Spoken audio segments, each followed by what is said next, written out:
Hi, hola. Some of you might relate to this question, how to be in this world without losing yourself. I think this probably really relates to those of us who happen to be more on the introverted side or who happen to be more sensitive or both. And I think for me personally, it's been a question or something I've been navigating all of my life, to be honest. And I remember when I was in LA years ago, I don't know, 2007 or something like that.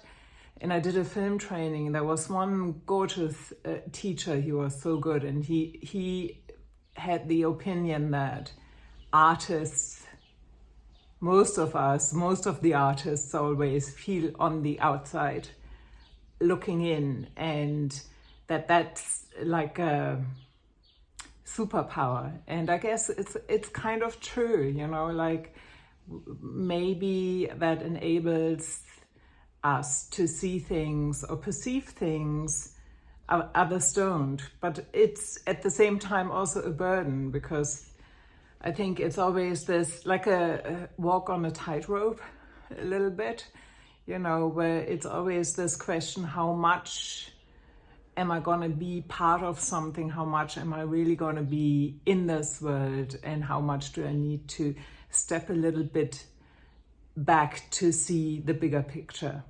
For example, I'm living in a beautiful area, and I've just been for this wonderful walk, and I love just being on my own and experiencing nature.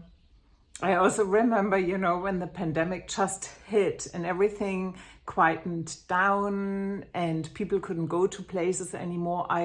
For the first time, or since a long time, felt like now we are all in the same situation where we kind of thrown back to ourselves and everything is more quiet. For me personally, probably also because of chronic health issues on top of being sensitive, sometimes things are just too noisy for me, or there's too much going on, and so I can't be in these places too long without being totally exhausted. So I love dipping in and then dipping back out again.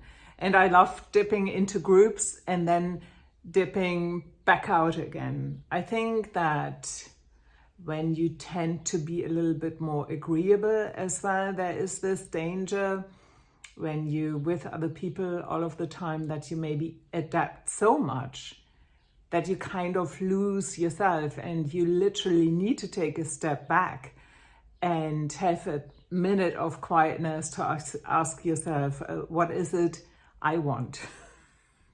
I mean, there's one maybe stupid example, but in general, when I go to an event or something like this, in general, I prefer to go with my own car, because it means I'm not dependent on somebody else. And if I want to leave earlier, I can leave without, you know, disappointing the friend with whom I've come who maybe wanted to stay longer. It's sometimes these practical, very simple things, but yes, I would love to hear from you whether this you can relate to this question of how to be in this world without losing yourself. Or have you found that you were too much in this world, too much taking part in things, you were losing yourself? On the other hand, of course, if you're too much not in this world, it also doesn't feel great. So it's a real balancing act for some of us. Let me know what you think. This was Anja Kersten, life coach and artist. Take good care. Bye-bye.